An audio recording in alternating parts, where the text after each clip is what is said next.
Hi, you're watching Movie Guide, and I'm your host, Evie Bear, and we're at the red carpet of the finest hours, one of the greatest Coast Guard missions of all time. Let's talk to some of the cast and crew. So give us your definition of hero.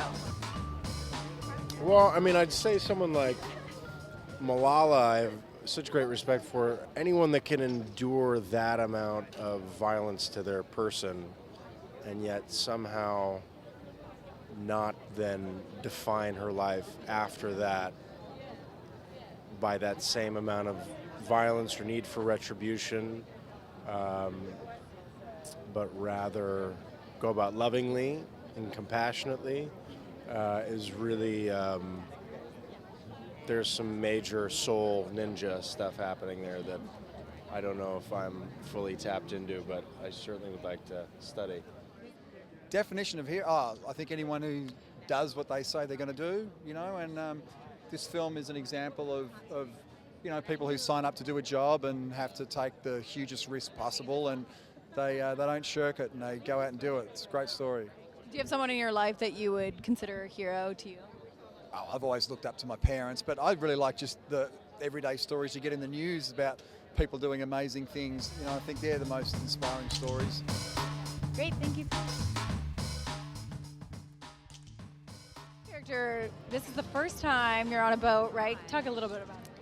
Yeah, I play Eldon, and he's the youngest crew member on board the ship, and he's kind of dealing with quite a disaster for his first time on an oil tanker. He works in the kitchen originally, and he kind of has to really step up to the plate and help the entire crew face this challenge. But it's quite a scary thing for him to go through. Yeah, he's really scared. And did you ever have dreams with like huge waves? Because I definitely have those dreams that I'm just like, the waves are coming down, and now you're in a movie about that. I definitely had those dreams when I was younger. I used to think that I would be stuck in a snowstorm and that the whole world was turning into ice and water. And so I guess this has been my closest thing to that. So it's been interesting. Can you imagine? Okay, so I liked your character because he was very supportive. I did. Nice. Does that make you happy? I haven't seen it. Yeah. I'm jealous. Okay. So he's very supportive. He's got a good supportive. Yeah, he definitely is And he's supportive. pushing, Chris's character along. Yeah, definitely. I mean, he's, You got to take the action on the woman. You got to. yeah, I got to deal with a lot of his problems, dealing with Banna and his girl. Yeah, he's such a humble and amazing person in real life, and I just wanted to, give that light to this character that he really is, So you met some of the Coast Guard that was a part of it? Or? Well, I met my character. Oh, wow. I met Mel Guthrow. Yeah. He's one of the only ones that's still alive, and Wow. he's still just like a kid. Yeah.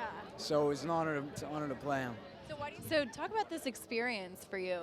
Being here right now, it's amazing. It's so fun to get dressed up. I really enjoy it. It's so wonderful. I mean, it's my first red carpet, so. Yeah, and when you found out your song was going to be in the movie, how was that? I was saying to somebody else that asked me that I didn't believe it until I saw it. Because I think being in the industry, there's so many things that come in and out and so many promises that end up to be broken promises. And it wasn't until I saw it that it really hit me, and it was really emotional for me. It was really beautiful to see such amazing cinematography and actors and actresses, and so emotional, and I felt like it really portrayed my song in a beautiful way. So what was one of the things that inspired you about this project that you wanted to get on board with it? It's just the story itself. How about these four individuals, regular guys, as they would say, or back then, regular Joes, that came together under extraordinary circumstances and managed to rescue 32 people. It's still one of the, greatest rescues, right? The best, for the Coast Guard, the best small boat rescue in the Coast Guard's history. Wow, that's crazy. No, it really is. And if you saw the actual boat and what they went out in, it was really crazy. So were you guys able to do that research and see We actually, what's ironic is the actual boat still exists. It's the 36-500. Wow. But for filming, we had 36-501 Oh, okay. because we didn't want to damage the real boat. This movie looks so intense. What was the most incredible thing about this true story that blew you away? Well, the facts of that night, which are that 4 men in freezing cold temperatures in wool suits wool jumpsuits, went out with zero visibility in 70-foot waves on a 36-foot wooden boat with no compass and a cracked windshield, and then made it across a notoriously difficult ocean bar, navigated solely by Bernie Weber's knowledge of the water. Blackness and 70-foot waves, so just paint that picture for yourself.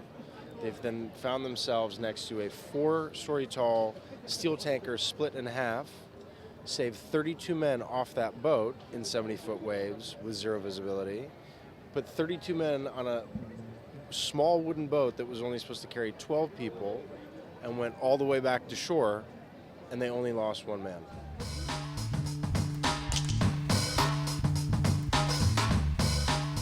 That's a wrap from the red carpet of the finest hours. Make sure to check out the review at movieguide.org.